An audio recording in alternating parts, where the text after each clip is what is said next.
மகிழ்ச்சியின் சத்தம் வழங்கும் அனுதின தேவமன்னா. Voice of Joy presents Daily Manna by Reverend A. Benedict. Praise the Lord. God loves you so much. இன்றைய தேவ மன்னாவாக சங்கீதம் 34 அதிகாரத்திலே 13 வசனம். உன் நாவை பொல்லாப்புக்கும் உன் உதடுகளை கபட்டு வசனிப்புக்கும் விலக்கி காத்துக்கொள். மன்னாவின் தலைப்பு, உன் நாவை பொல்லாப்புக்கு விலக்கி காத்துக்கொள். நாவை நாம் காத்துக்கொள்ள வேண்டியது அவசியமாகிறது. பிரியமானவர்களே, நாவினாலே நாம் பாவம் செய்யாதபடி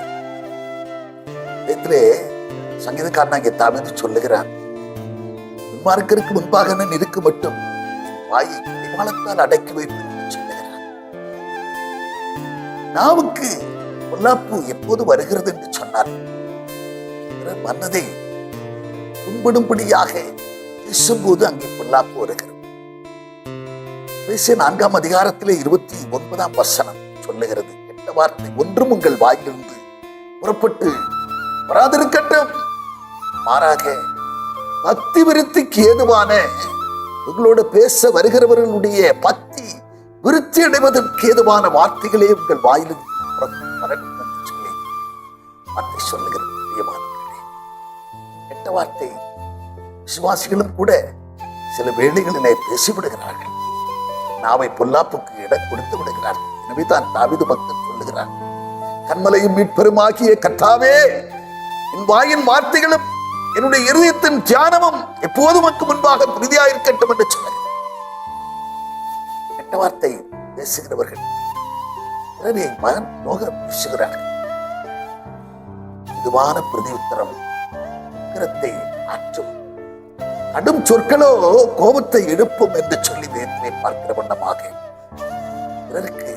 பிறரை கோபமூட்டுகிற, பிறருடைய கோபத்தை எழுப்புகிற வார்த்தைகளாகி விசுவாசிகளாகி நாம் அப்படிப்பட்டவர்களாகி நாம் காணப்படாதபடிக்கு அப்படிப்பட்ட வார்த்தைகளை கொப்பளிக்காத வாயின் வார்த்தைகள் எப்போதும் தேவ சமூகத்திலே அவருக்கு பிரீதியா இருக்கட்டும்.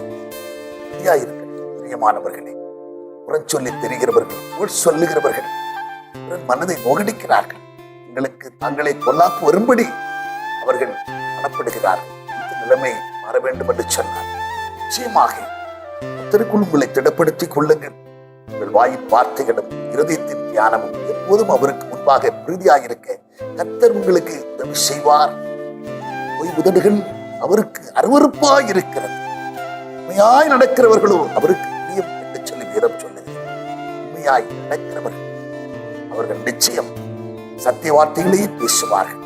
இருதயத்தின் நிறைவினால் வாய் பேசும் என்கிற வார்த்தையின்படி இருதயத்திலே தேவனுடைய வார்த்தைகளை நீங்கள் அதிகமாய் நீங்கள் வைத்துக் கொள்ளும் போது, காத்துக்கொள்ளும் போது வார்த்தைகள் ஆண்டவருக்கு பிரீதி உள்ளதாய் காணப்படும்.